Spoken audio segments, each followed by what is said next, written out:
Alhamdulillahi Rabbil Alamin, wa bihi nasta'in ala umuri dunya waddin. Asyhadu an la ilaha illallah wahdahu la syarika lahu wa asyhadu anna Muhammadan abduhu wa rasuluhu sallallahu alaihi wasallam la nabiyya ba'da. Allahumma shalli wa sallim wa barik ala hadzal nabiyil karim wa ala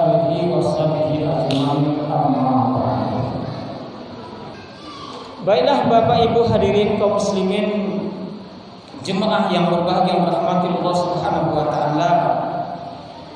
Kalau bisa, kalau boleh, judul tausiah kita pada malam ini berkenaan memperingati Maulid Nabi Muhammad SAW pada hari ini. Judul kita adalah meneladani Rasulullah sallallahu alaihi wasallam. Laqad kana lakum fi rasulillahi uswatun hasanah. Sesungguhnya pada diri Rasul itu mempunyai uswah, suri tauladan atau contoh ikuti yang baik bagi kamu. Nabi Muhammad sallallahu alaihi wasallam 3 hari baru umurnya, Pak. Itu sudah bisa dia membedakan mana yang punya dia, mana yang bukan. Ya kan? Mana yang hak dia, mana yang tidak. 3 hari sudah tahu dia. Itu kan Rasul kata kita. Tapi kalau kita, Pak, sayang 1000 kali sayang, 30 tahun, 35 atau 40 tahun umur kita, gak tahu kita sebagian mana yang punya kita dan mana pula punya orang. Tapi bukan Bapak di sini, Bapak tempat lain. Mana yang hak dia, mana yang hak orang, gak kenal dia. Ya kan? Segimuat aja. Inilah kadang-kadang kita coba ada orang, coba ada awak jo, mangga orang, mangga awak jo, rebutan orang, rebutan awak jo. Kadang-kadang istri orang, istri kita juga. Ini apa yang ini? Suami orang, suami kita juga. Ingat dosa di hadapan Allah Subhanahu wa taala akan kita bertanggungjawabkan pada mahkamah Allah nanti. Itulah kata Rasul itu. Itulah uswah yang pertama. Jaga pandangan matamu, bedakan mana yang hak kita dan mana yang hak orang lain. Jangan coba-coba mengambil hak bukan hak kita. Ini yang diajarkan oleh Rasul. Baru 3 hari umurnya sudah tahu dia membedakan mana yang hak dia, mana yang bukan. Inilah pertama pelajaran yang sangat luar biasa itu, Pak. Dan yang kedua, ya, ini mohon maaf saya kurang nampak. Yang kedua, bukan acting ya. Yang kedua, uswah atau suri tauladan yang kita ambil pada diri Rasulullah sallallahu alaihi wasallam itu, yang kedua adalah di segi ibadahnya. Ibadah Rasul. Rasulullah Muhammad sallallahu alaihi wasallam orang yang maksum. Orang yang terpelihara dari noda dosa, dosa dan dosa. Dosa Muhammad yang hari ini, dosamu yang telah berlalu wa mata akhir sudah dijamin ampun oleh Allah Subhanahu wa taala. Namun ibadah Rasul itu, Pak, sangat luar biasa sekali. Bahkan dalam riwayat dinyatakan saking banyaknya ibadah Rasul itu, saking lamanya tegak dalam melaksanakan sholat, berdiri dia sholat, saking panjangnya ayatnya, saking banyaknya rakaat sholatnya, sampai bengkak kakinya dalam beribadah. Suatu saat dan suatu ketika Aisyah tidur, bangun jam 12 ditengok suaminya masih tidur. Tidur lagi jam 2 sampai jam 1, bangun lagi tengok suami masih tidur. Jam 2 masih ibadah. Beribadah dan beribadah. Jam 3 didapati suaminya, wahai suamiku, engkau kan maksum, terpelihara dari noda dosa, dosa dan dosa. Untuk apa ibadah tengah malam? Apa kata Rasul? Semakin saya diampuni oleh Allah Subhanahu wa taala, semakin saya tingkatkan ibadah saya, semakin bersyukur saya kepada Allah Subhanahu wa taala. Sangguplah kita seperti ini, Pak. Dan yang ketiga, yang harus kita teladani pada diri Rasulullah itu, karena Nabi Muhammad itu mempunyai akhlakul karimah, mempunyai akhlak yang bagus, yang mulia. Khulqin azim, akhlak atau budi pekerti yang agung tadi. Dia mempunyai sifat yang sabar, Bukan pemarah Nabi Muhammad itu. Sabar. Di mana sabarnya? Baik menghadapi jemaahnya, baik menghadapi keluarganya.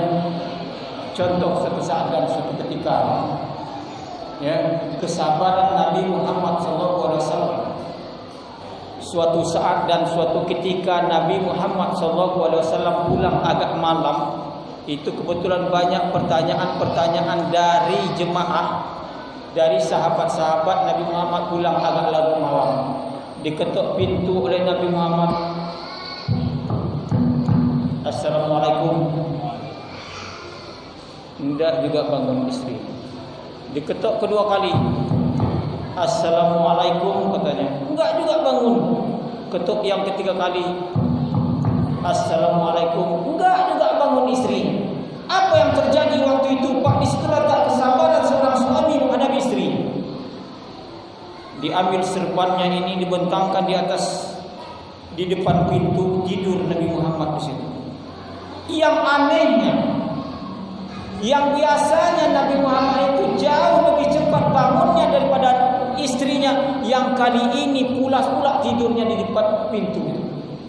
Istrinya udah bangun, dia tengok suami nggak ada, dibuka pintu. Astagfirullahaladzim, wahai suamiku, kenapa anda tidur di sini? Apa kata suami yang bijaksana, suami yang baik, suami yang penyabar, uswah bagi kita?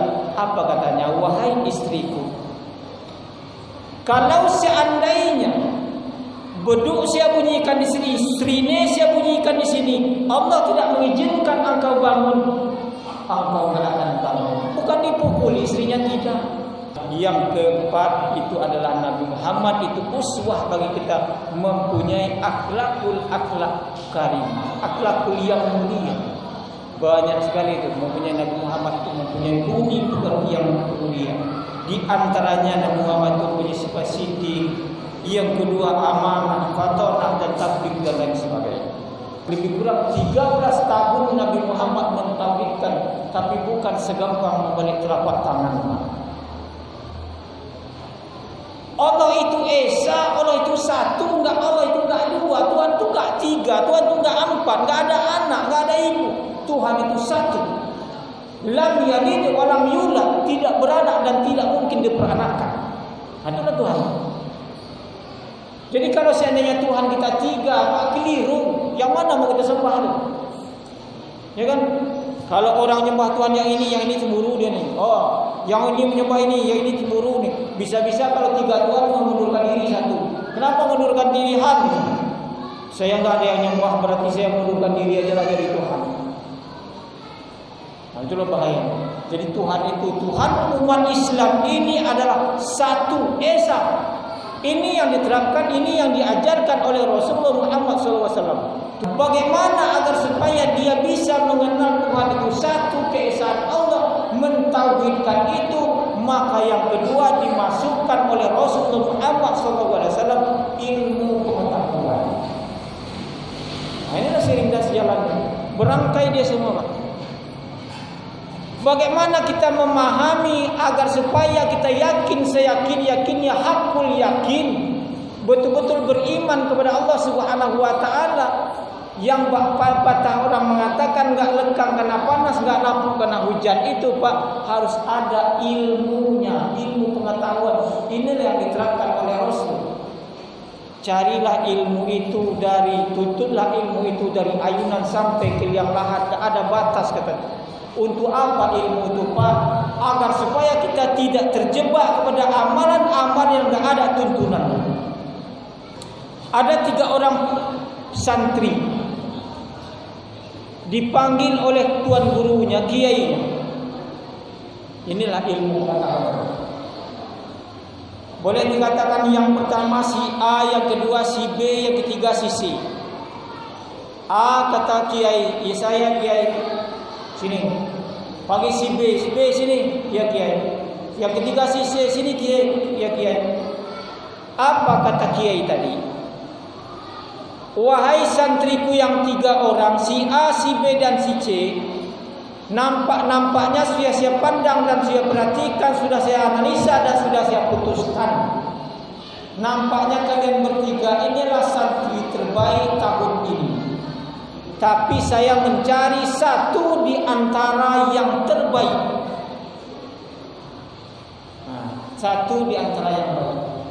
Di antara kalian bertiga ini yang saya pilih cuma satu, kata kiai. Jadi ada tes atau ujian. Apa ujiannya Tuan Guru? Kiai, coba kalian berjalan dari masuk kampung keluar kampung, cari makhluk yang terjelek, yang terhina menurut kalian. Kata kiai, si A jalan arah sana, lurus. Si B jalan sana, lurus. Si C arah sana, Saya kasih waktu 3 hari, kata kiai. 3 hari kemudian datanglah santri yang 3 ke depan kiainya. Wahai kiai, inilah yang saya bawa, orang atau makhluk yang terjelek, makhluk yang terhina menurut saya saat sekarang ini. Si A, kamu bawa apa? Saya bawa ini, manusia yang terjelek di atas permukaan bumi ini dia nih. Apa ini? Ini kerjaannya Tuan Guru, kiai, mabuk. Pagi bangun tidur dia cekik botol dia nih, sakau dia nih. Pemabuk kelas berat. Oh mantap itu kalau pemabuk. Menurut Anda inilah yang terjelek, inilah yang paling hina. Betul. Bagus. Kata kiai. Panggil si B. Kamu bawa apa? Saya bawa ini, makhluk Allah yang terhina menurut saya ini. Mohon maaf Pak, gogok. Tahu gogok? Yang berkaki 4, tapi bukan yang gemuk, yang kurus krempeng udah kreot, yang urapan bau. Inilah makhluk yang paling hina menurut saya sekarang. Dapat 2. Si C, kamu bawa apa? Enggak ada bawa apa-apa Tuan. Kenapa? 3 hari saya kasih waktu, akan ke sana sini. Kenapa kau nak bawa? Memang yang sakau ini tadi saya jumpa nih. Pemabuk kelas berat ini bangun tidur cekek botol. Tahu saya, mau saya bawa ke dia, tapi enggak berani saya mengatakan dia yang paling hina. Kenapa? Ketahuilah wahai Tuan Guru, kiai, mungkin, nah ini dia. Tawaduknya si C ini lantaran ilmu pengetahuan. Mungkin yang sakau ini, mungkin yang pemabuk ini, yang bangun tidur cekek botol, yang tiada hari tanpa mabuk ini, menurut kita pada hari ini dialah yang paling hina sekarang. Tapi terjaminkah bagi kita Pak Kiai, suatu saat bisa jadi orang ini dapat hidayah dari Allah Subhanahu wa taala. Taubat dia, taubatan nasuha, melaksanakan perintah Allah Subhanahu wa taala, mati dalam husnul khotimah, mantap, diridhoi oleh Allah Subhanahu wa taala. Ketahuilah Tuan Guru, bagaimana kalau kita yang abid ini ahli ibadah, gaya-gaya kiai, macam pakai serban, macam buya, macam orang yang ahli ibadah, tapi perbuatan maksiat kita ada. Bisa-bisa kita yang tadinya beribadah mati dalam su'ul khotimah, mempersekutukan Allah. Tak jamin orang yang banyak ibadah itu mati husnul khotimah. Bisa-bisa ibadahnya itu didasarkan riya, bukan karena Allah Subhanahu wa taala. Termenung gurunya. Mana yang mulia kita daripada dia, wahai Tuan Guru? Mantap pikiranmu. Dari mana kau dapat? Di sini. Siapa yang ngajari? Kiai. Belajar. Ini pertama. Kok tahu dia mana yang paling mulia, mana dia? Belajar. Kenapa enggak kamu bawa aja gogok ini yang kurus, yang krempeng, yang kurapan, yang bau ini? Memang tadi saya jumpa anjing ini gogok ini di jalan, wahai Tuan Guru. Mau saya bawa ini nih ke sini, tapi terpikir bagi saya, mungkin sekarang gogok ini hina di hadapan kita, tapi kalau dia mati habis perkara, enggak ada tuntut menuntut, enggak ada urusan dengan Allah Subhanahu wa taala. Sementara kita bisa-bisa kita ini mudah meninggal, banyak ini ada maksiat kita laksanakan, perbuatan jahat kita laksanakan, itu banyak prosesnya penambahan Allah Subhanahu wa taala. banyak pun ibadah, kalau banyak pula dosa, banyak yang harus kita selesaikan. Bisa jadi kita hina dari binatang ini, wahai tuan guru. Kalau seandainya kita tidak bisa memanfaatkan badan kita ini untuk beribadah, orangnya tawadu, kagum dia dengar. Gimana kau dapat ilmu di sini? Oleh sebab itu, apa kata tuan gurunya? Pada hari ini kata tuan gurunya, engkaulah yang saya dapatkan santri terbaik. Rupanya engkau adalah orang yang rendah hati berdasar ilmu pengetahuan. Itulah Pak, pentingnya ilmu pengetahuan ini diajarkan oleh Rasulullah Muhammad SAW. Jadi Bapak Ibu hadirin kaum muslimin jemaah yang berbahagia rahmati Allah Subhanahu wa taala, mungkin barangkali karena nampaknya kalau kita teruskan panjang-panjang tausiah ini, mungkin nanti tidak bisa lagi kita menyimpulkan dengan baik. Mudah-mudahan ya tausiah yang sangat penting ini bermanfaat bagi kita semua. Semoga kita semua yang hadir ini bisa menjadi hamba-hamba Allah dan umat Nabi Muhammad yang senantiasa mengikuti ajarannya, mencintai Rasulnya dengan cara banyak-banyak berselawat kepada Nabi Muhammad dan mengikuti ajaran dan sunnah beliau. Mudah-mudahan bisa kita amalkan dalam hidup dan kehidupan kita dan bermanfaat bagi kita semua. Terima kasih atas perhatian. Mohon maaf atas kekurangan. Mari sama-sama kita tutup dengan wabillahi taufiq hidayah. Assalamualaikum.